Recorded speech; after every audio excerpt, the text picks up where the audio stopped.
implications. In fact, it could have massive implications as we go forward.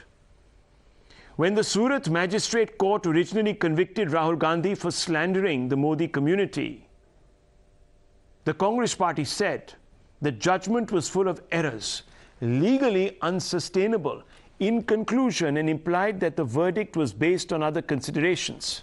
In fact, Priyanka Gandhi Vadra was the first to say, and I quote, "We will never bow to suppression," unquote. To suggest that the court was in some way part of a plan to deliberately suppress the voice of the opposition, many said, was contemptuous and also arrogant. Rahul Gandhi, viewers, in his application left nothing to the imagination when he said, and I quote, "The entire set of circumstances in which the order of sentence was passed again persuades the appellant," which is him, "to firmly reiterate his reservations about the fairness of the trial," unquote. Here, viewers, an attempt was being made to paint the court as partisan. The Congress took its time, as you know, viewers, to file an appeal, saying that it was confident of getting the conviction stayed, which would have paved the way for Rahul Gandhi's return as a member of parliament. But viewers, it now appears that the Gandhi case may not be so strong after all. A sessions court in Surat, and here is the order of the court, viewers. It is an order that was passed today. Criminal Appeal number 254/2013, appellant Mr. Rahul Gandhi versus respondents Mr. Purnesh Modi and another. Well, this particular sessions court has delivered a second stinging setback for Rahul Gandhi. His plea for a stay on a 2-year jail term sentence has been dismissed out of hand. What this means is that Rahul Gandhi will remain disqualified from the Lok Sabha. In fact, now his best hope is the High Court of Gujarat, which he will be hoping gives him relief. Listen in, viewers, to what was said.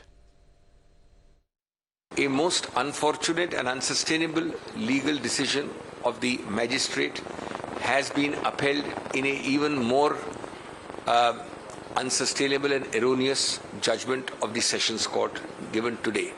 Let me assure you that the judgment will be challenged in accordance with law in the very near future. Superior courts with constitutional power of judicial review have the power and will set right these legal errors found in these two judgments. न्यायालय का जो भी निर्णय है उस पर तो कोई टिप्पणी कर ही नहीं सकता। आपने देखा होगा कि मोदी जी को चुनाव आते ही सब गाली देना शुरू कर देते हैं विपक्ष के लोग, अपशब्द कहना शुरू कर देते हैं विपक्ष के लोग, और जितनी वो अपशब्द कहते हैं उतनी बुरी वो हारते हैं। मैं उनसे यही कहूँगा कि पिछले जो उदाहरण हैं उनसे वो एक तरीके का सीख ले और अपनी जमान को फिसलने से रोके। Viewers, Abhishek Manu Singhvi, Dr. Singhvi, confident that he will be able to address, along with a team of lawyers, he'll be able to address what is being claimed as an erroneous judgment, an even more erroneous one. But Rahul Gandhi's lawyers will have their work cut out. This is because the court set a 5-point test for Rahul's lawyers to pass, and unfortunately for the Congress side, his defense has failed the test on all these 5 criteria. The first criteria, maintainability, that this case should not have been even entertained. The contention was very simple. The complainant is not an aggrieved person. That is, Purnesh Modi is not the aggrieved person. The counter is that the complainant is an ex-minister and his reputation has been harmed. The second criteria, the second test, lack of jurisdiction.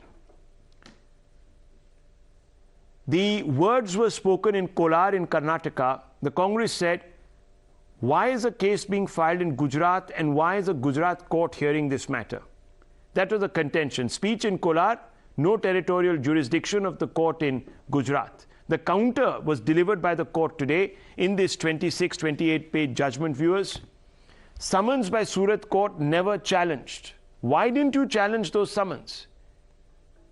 You let this trial continue. You could have raised that matter then. The biggest charge, that the trial is unfair. It's an unfair trial. The contention by the Congress was no reason for inflicting maximum punishment.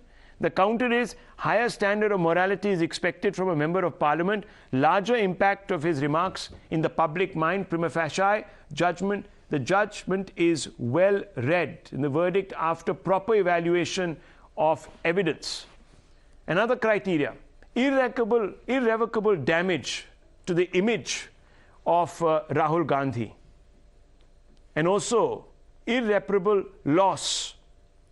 The contention was denying a chance to contest an irreversible damage to Rahul Gandhi's political career. The counter is can't stake conviction in casual, mechanical manner. Such an order will shake public confidence in the judiciary. And there's also an explanation, viewers, where the judge goes in to suggest that there will be none of these irrevocable damage to the career or the life and times of Rahul Gandhi. So all of this, viewers, has been set aside very, very firmly by the court.